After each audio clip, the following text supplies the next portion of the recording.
గురించి ఎందుకు అది కొడితే అలా కొట్టాలంటారా? అది వాళ్ళ సార్ 2024 ముందు పవన్ కళ్యాణ్ పరిస్థితి వేరు, 24 తర్వాత ఇన్ని అనూహ్యమైన విజయాలు కానీ లేకపోతే ఈ రేంజ్కి ఒక నెంబర్ 2 అనే స్థాయి అన్నది అదేదో ఆంధ్రప్రదేశ్ ప్రజలు లేకపోతే తెలుగు వాళ్ళు చూపించింది కాదు కదా, ఖచ్చితంగా ఇండియా వైడ్ ఆయనకు వచ్చిన ఆదరణ అయి ఉంటుంది.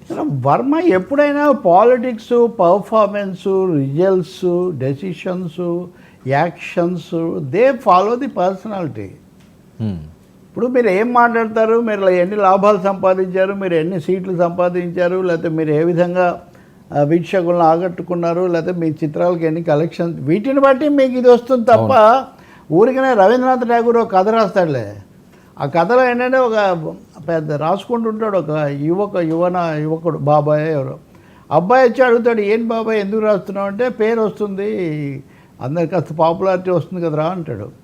ఆ బాబాయ్ బయటికి పోయి వచ్చేసరికి పిల్లోడు గోడంతా తన పేరు రాసుంటాడు. ఏంటంటే పేరు వచ్చింది కదా బాబాయ్, పేరు రావాలని ఒక కానీ గోడ మీద రాసుకుంటేనో లేదా పేపర్లలో, ఇప్పుడు అలా అయితే ఈ శతకోటీశ్వర్లందరూ మొత్తం పేపర్లు ప్రత్యేక సంచికలు వేయించుకుంటారు కదా, వేయించుకుంటే రాదు కదా.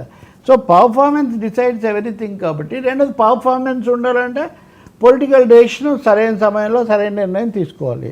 సో 2024 ఎన్నికలకు ముందుగానే 2023 చివరిలోనే జగన్ను ఓడించాలంటే అందరూ కలిసి వెళ్ళాలి, ఏదో విధంగా కలవాలి అనే ఒక వాస్తవాన్ని ఎస్టాబ్లిష్ చేసి ఆ కూటమికి నాయకుడు తెలుగుదేశం అయినప్పటికీ కూటమి అనే ఐడియాకు నాయకుడు పవన్ కళ్యాణ్ అయ్యాడు, సంధానకర్త అయ్యాడు. ఆ విధంగా 2024 తర్వాత ఇంకా success is can never be alone.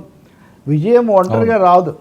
విజయం వచ్చిన తర్వాత దాంతోపాటు అనేక విశేషాలు వరుసగా జరుగుతాయి. ఇంకా తర్వాత ఆయన ఉప ముఖ్యమంత్రి అయ్యాడు, ఎన్డీఏ అయ్యాడు, ఇంకా చాలా జరుగుతున్నాయి. కాబట్టి ఈ నెంబర్ 2 జాతీయ స్థాయిలో నెంబర్ 2 అంటే ఎక్కువ కదా, అది కూడా ఒక లెక్కలో. సో మోదీ గారికి ఇంకా దగ్గర అయ్యాడు. అందుకని ఇప్పుడు ఇక్కడ ఈయనకి ఇంకొకటి ఏంటంటే సెలబ్రిటీ స్టేటస్ ఒకటి అదనంగా ఉంటుంది. రేపు ఒరిజినల్ గూండానో లేకపోతే హరిహర వీరమల్లో వస్తే, ఇప్పుడు మనం చావాల్ సినిమా గురించి లేకపోతే కేరళలో ఎంపురన్ గురించి చర్చిస్తున్నాం. ఎంపురన్ అనేది వాస్తవానికి లూసిఫర్ 2. ఓకే, లూసిఫర్ 1 చిరంజీవి తీసాడు, గాడ్ ఫాదర్ అని. లూసిఫర్ ఎక్కువ ఆడింది. ఇప్పుడు L2 అని దీనికి పేరు పెట్టారు. మరి లూసిఫర్ 2 పవన్ కళ్యాణ్ లాగా ఇప్పుడు ఆల్మోస్ట్ తయారవుతున్న ఒక. సో మోదీ గారికి ఇంకా దగ్గర అయ్యాడు ఈయన. అంతే కదా, మరి నెంబర్ 2గా ఆయన ఉన్నాడంటే మోడీ గారు వదిలిపెట్టే ఇది కాదు కదా, తప్పకుండా చాలా ప్రాధాన్యత ఇస్తున్నారు. నాకు తెలిసి మిగతా రాష్ట్ర ప్రభుత్వాలు కేంద్రంలో ఒక రాయబారిని ఇలా నియమించుకుంటూ ఉంటాయి. జనసేన ప్రత్యేకించి ఢిల్లీలో ఒక సంధానకర్త నియమిస్తూ ఉంది అని నేను విన్నాను.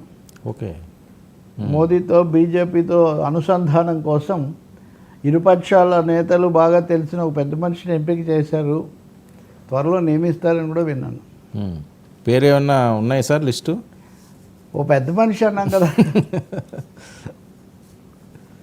పేరు ఉంది కానీ ఆ పేరు వేరే పదవితో ప్రచారం జరుగుతుంది. నిజానికి జరిగేది అది కాదు, ఆ పదవి కాదు, వేరే పదవి. ఈ పదవి సంధాన కర్తృత్వం బీజేపీతో జనసేన ఇంత నేరుగా జాతీయ ఢిల్లీ స్థాయిలో సంధానం చేసుకుంటే అప్పుడు తెలుగుదేశం అనేది అంటే ఇద్దరి సంబంధాలు విడివిడిగా బీజేపీతో ఉండే ఒక పరిస్థితి కూడా రాబోతుంది. సో ఇవన్నీ ఆ దిశలో వాళ్ళకు కొంచెం సంతోషం కలిగించేవి.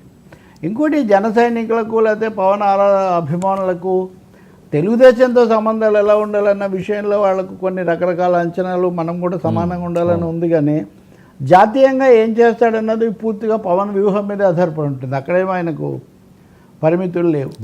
ఎస్.